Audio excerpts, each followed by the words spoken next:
nosotros vivimos en una sociedad adultocéntrica. Sociedad adultocéntrica es un sistema de dominio que funciona similar al patriarcado, al racismo, al capitalismo, a la segregación territorial.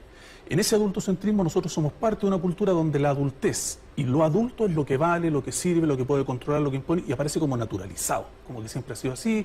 Usted tiene más años que yo tengo más años que tú, entonces de arriba para abajo vamos siempre controlando. Y eso en la familia se reproduce full. En la escuela, en las instituciones, en el país, la política pública, está permanentemente dándose vuelta. Y lo que yo creo que nosotros no sabemos hacer en la familia, y no sabemos hacer en la escuela y en otros espacios sociales, es tener un diálogo que yo voy a llamar intergeneracional, democrático, respetuoso. Considerar la palabra de las jóvenes y los jóvenes como algo valioso ahora, en tiempo presente. Seguir diciendo que los jóvenes son el futuro de Chile es sacarlos de la historia, es como que no, por ahora no sirven. ¿Cuándo van a servir? Cuando sean adultos. ¿Y cuándo van a ser adultos? Cuando consuman, cuando trabajen, cuando se reproduzcan heterosexualmente y cuando reproduzcan la norma.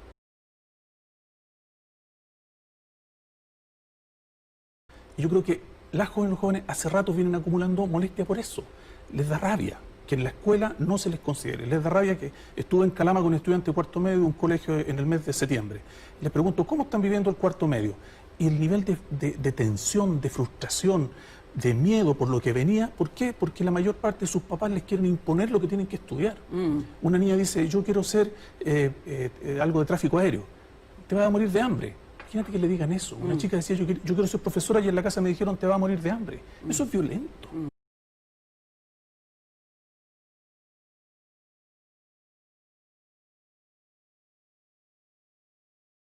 Entonces, hemos construido bajo la idea de la familia, pensando en la familia de Belén, como que la familia es un espacio armónico. No lo es. Nos guste o no, es un espacio conflictivo.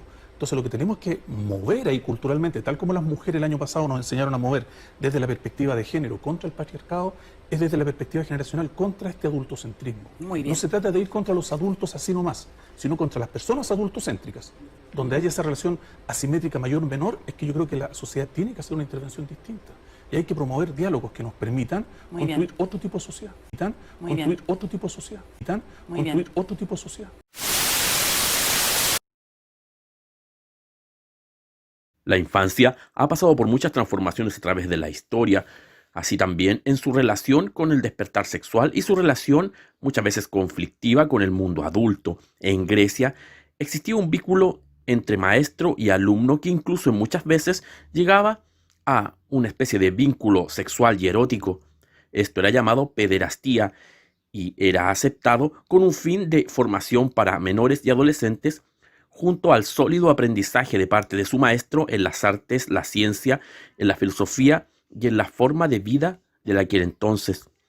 En la Edad Media los niños eran vistos como seres en potencia, pecadores y que había de tener a resguardo, lo que significó una enseñanza dura y muy cruel para ellos. Los niños, en cambio, al llegar al Renacimiento, fueron objeto de interés y estudio al ser vistos como seres humanos en potencia, y entonces se decidió que debían ser instruidos en artes y ciencias de manera obligatoria hasta los 12 años. Esto, obviamente, era más común en las clases más acomodadas. Tras la época industrial, muchos niños tuvieron más tiempo para ser instruidos y enseñados en escuelas públicas, pero al acrecentarse la huida de los campos hacia las grandes fábricas, los niños comenzaron a ser tratados como esclavos y trabajadores, tal cual los adultos en las grandes compañías de la época. Intelectuales como Marx y Charles Dickens fueron parte de la voz que se alzó contra esta brutalidad, logrando la supresión de este tipo de abusos hacia los menores.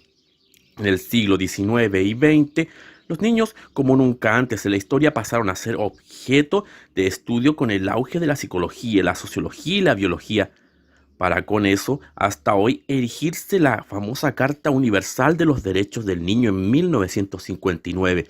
Los niños en el primer mundo occidental de esta época, como nunca antes, han gozado de un espacio privilegiado y sumamente gratificador en lo material y formativo, pero no así en los países del tercer mundo, donde aún son vistos iguales o peores que en la Edad Media. Creemos que los niños del primer mundo han comenzado a emanciparse a tal nivel que ya están siendo los más preciados objetivos y trofeos para las grandes multinacionales productoras de todo lo que hoy se consume, sea necesario o no. Como vimos en la introducción y en el resto de este video, lo veremos. ya está en marcha una agenda global de adultización y consentimiento pedófilo desde varias líneas de ataque hacia el mundo de los niños, desde el mundo de la psicología, la sociología y las tendencias políticas, y así también desde el consumismo se está planteando que la próxima evolución de la infancia en la sociedad humana pueda destronar a los adultos en sus derechos de paternidad y toma de decisiones para con sus hijos, y en vez de eso, exaltar a los niños en su emancipación sexual, económica y política. Esto parece ser más que nada una treta muy bien pensada que busca solo adoctrinar en el sistema globalista y de consumo a los niños para que sean fieles a este. Aprovechando su gran debilidad de ser influenciados, se buscará entonces en los niños que su emancipación sea protegida y abonada por los aparatos del Estado, en complicidad con los medios de consumo y las tendencias globales de moda. A continuación, nos centraremos en los primeros pasos mediáticos que nos indican cómo esto se está llevando a cabo. Luego vendrían los grandes éxitos de la serie de misterio de Netflix llamado Stranger Things, en donde la protagonista Millie Bobby Brown interpreta a una niña psíquica llamada 11, quien con el tiempo pasaría hasta la fecha a ser un nuevo ícono juvenil de la cultura de entretenimiento. Y es ahí justamente donde se ha buscado su imagen para impulsar una especie de agenda de adultización de los niños y adolescentes, intentando una y otra vez ante los medios que esto ocurra, hasta llegar a un punto de prueba de límites para la opinión pública, en momentos cuando la joven actriz fue puesta en un top de figuras más sexys de la televisión, con tan solo 13 años de edad, en la revista W Magazine. Nuevamente se dispararon las alarmas, pero como vemos, estos supuestos descuidos y escándalos, que incluyen polémicas, formas de presentar a los niños y jóvenes en la farándula y los medios, son nada más que termómetros sociales de parte de la élite, que sabe recoger muy bien las garras cuando las asoma para ver si alguien reacciona de manera violenta. Es realmente un termómetro para medir cómo el público puede reaccionar ante ellos. Así, para en el futuro ir debilitando este tipo de malestares y oposiciones por mera costumbre, hasta llegar con el tiempo a la total aceptación. Esto ha producido inevitablemente un quiebre en la vida de los jóvenes actores de esta serie, quienes acusan el estar cansados del asedio de adultos que les sigan casi a diario.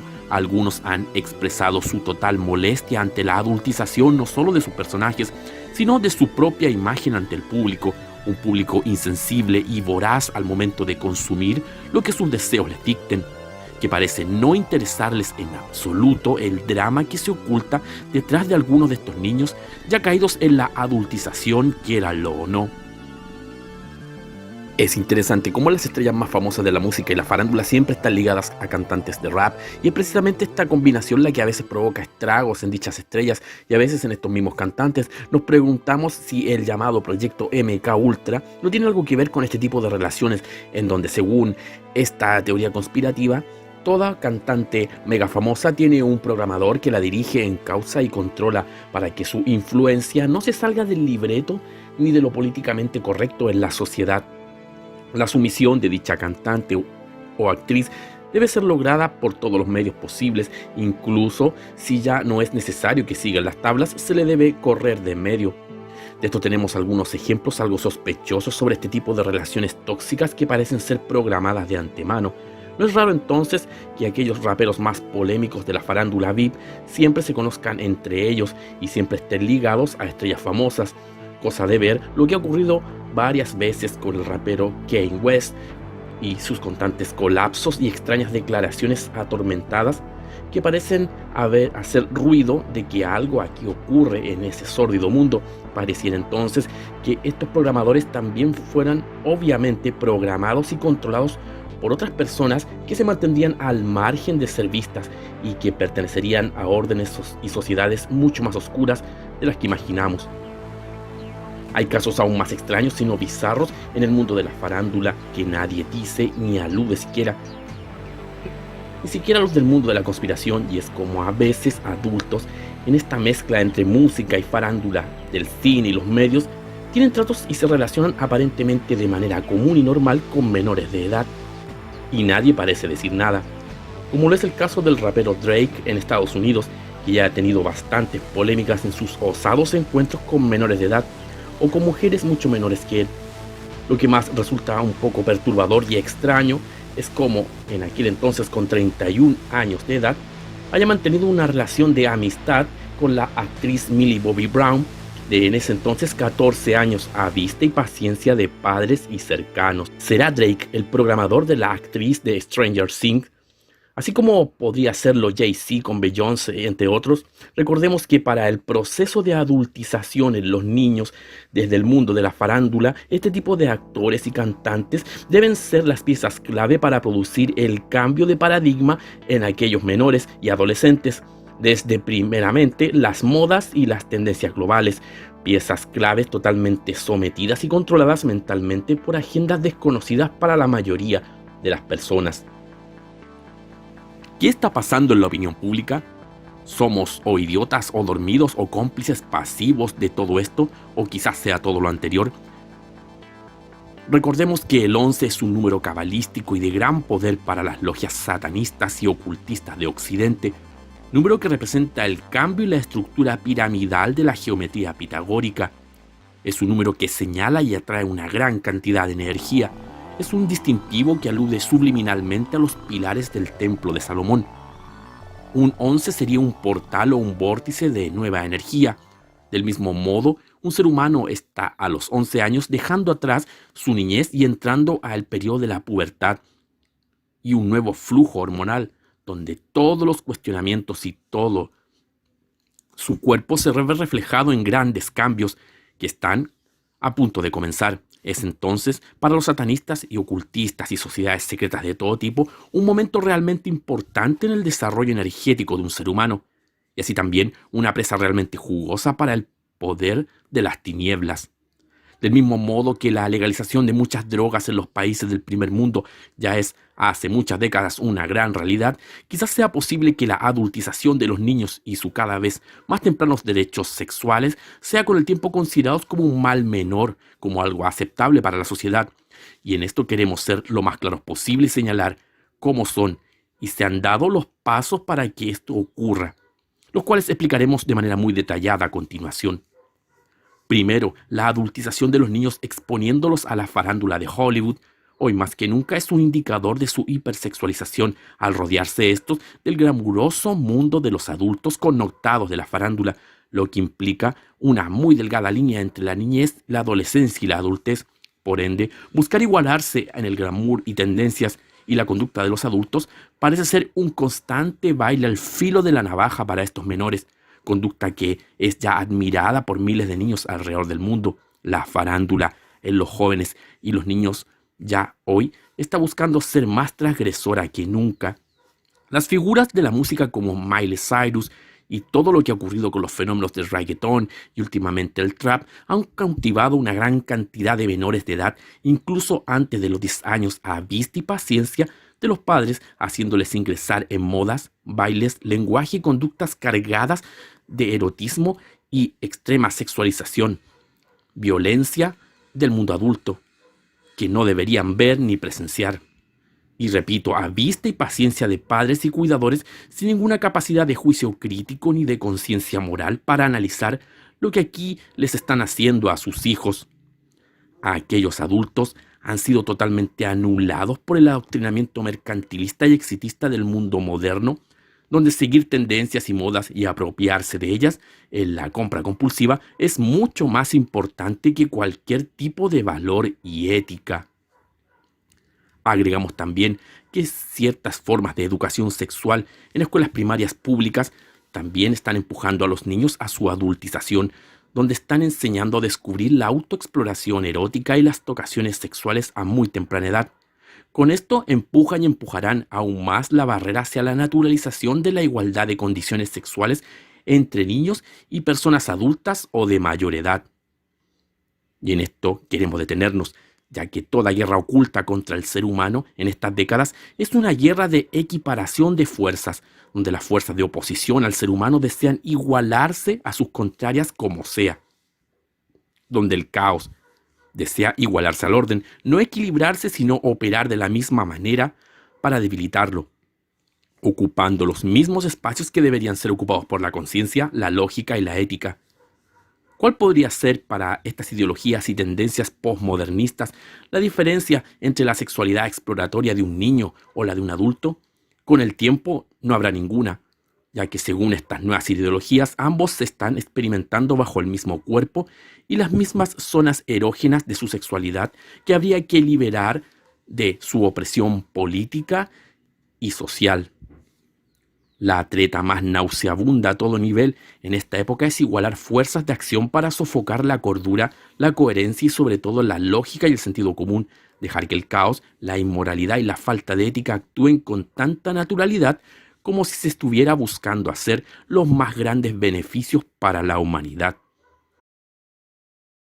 Esto lo estamos viendo a modo de ejemplo en la polémica puesta en escena del espacio de charlas llamado TED, donde una mujer relataba el supuesto drama de un hombre adulto al sentirse atraído por los niños y no poder expresar libremente su sentir. Nótese nuevamente la treta ya señalada, el de victimizar a los victimarios, excusando que ellos no son los causantes del conflicto, sino la sociedad que malinterpreta y no comprende el origen real de sus intenciones. Esta treta se seguirá usando de manera totalmente descarada por los medios de manera constante, hasta que encuentre un lugar donde anidar. Un hombre, en este caso, sufre por no poder amar libremente a un niño. Este adulto será considerado entonces como una víctima de la sociedad que reprime sus deseos sexuales y de amor hacia los niños, mismos deseos que ya fueron equiparados en la enseñanza pública. Tocaciones y autoexploraciones tendrían entonces un campo en común tanto en adultos como en menores de edad, un campo que la sociedad divide con su estrechez de mente y su represión histórica.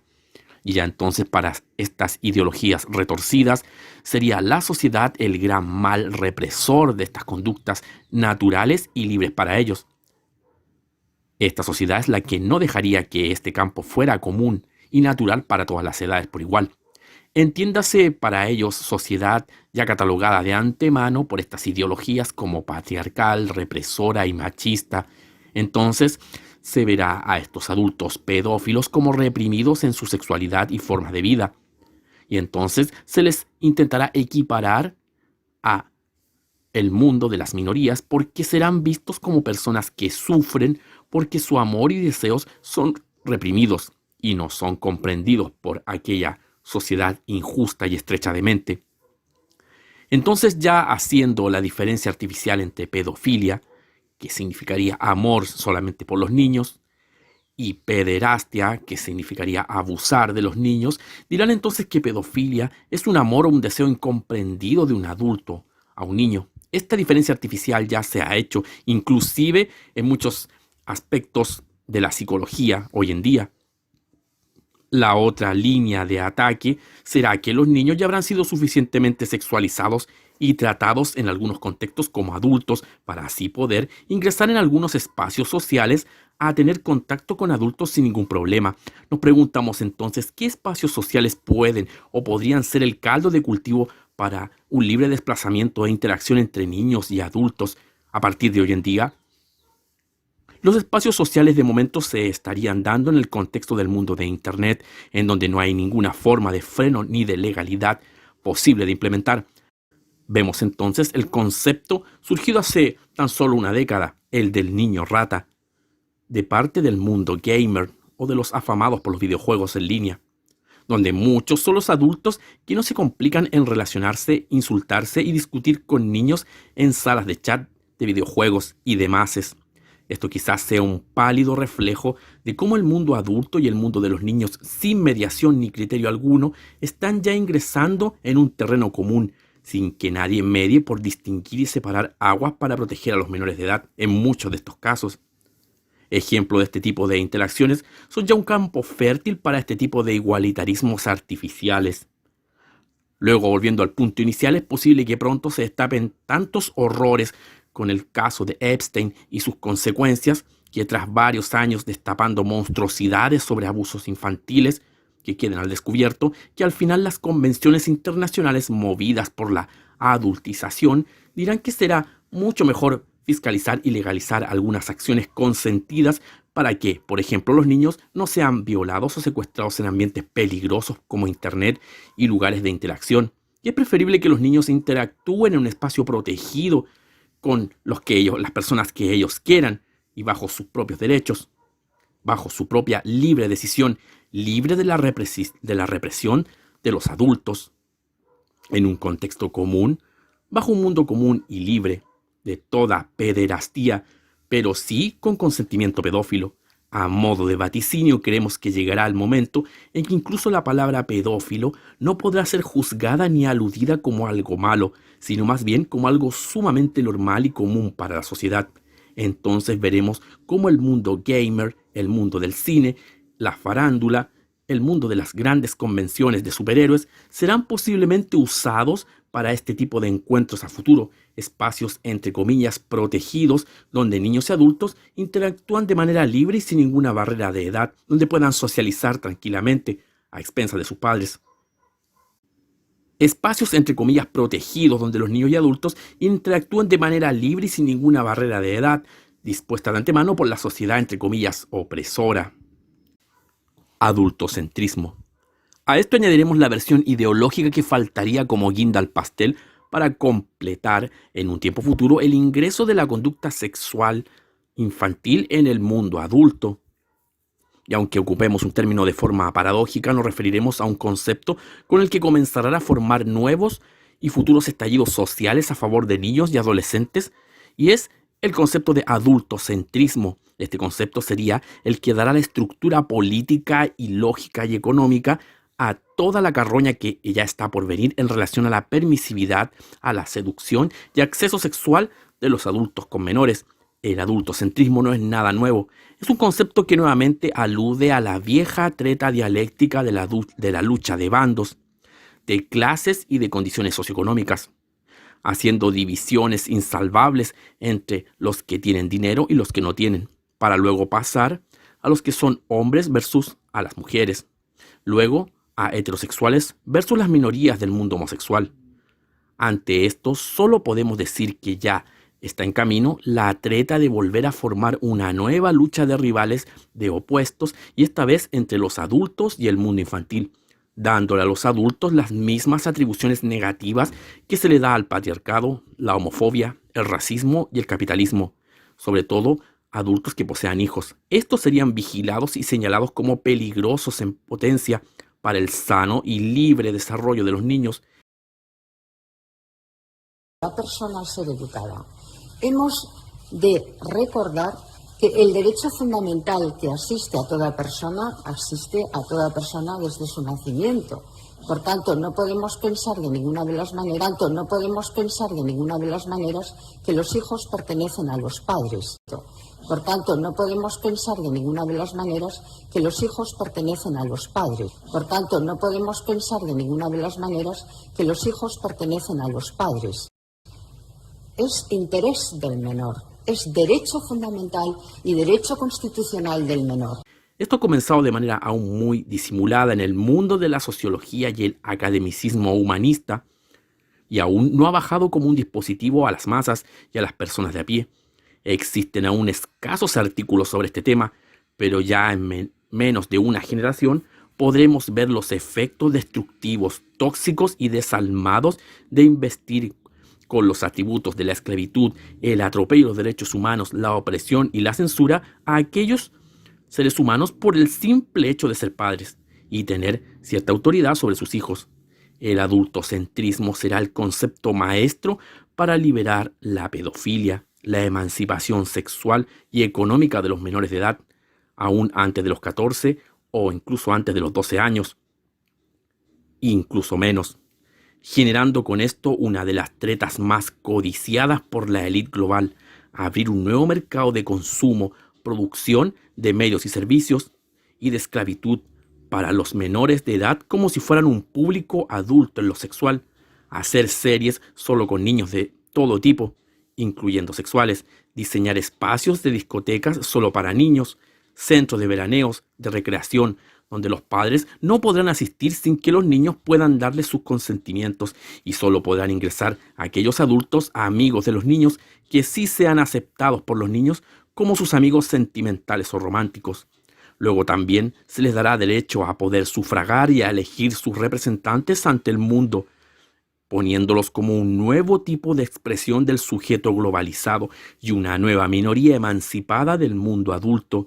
Los niños dejarán entonces de ser tales y se transformarán en verdaderos zombies alimentados de un sistema que los estará esperando para convertirlos como tales, haciendo que el ser humano, ya desde su más temprana infancia, sea totalmente controlado en todos los aspectos de su vida por una ideología globalista y totalitaria. Si quieren realmente saber qué es lo que podría pasar si todo sigue por este tren de cosas, les recomiendo leer el capítulo 2 y 3 de la novela Un Mundo Feliz de Aldous Huxley y prepararse ya para lo que podría acontecerle a los niños en un futuro próximo.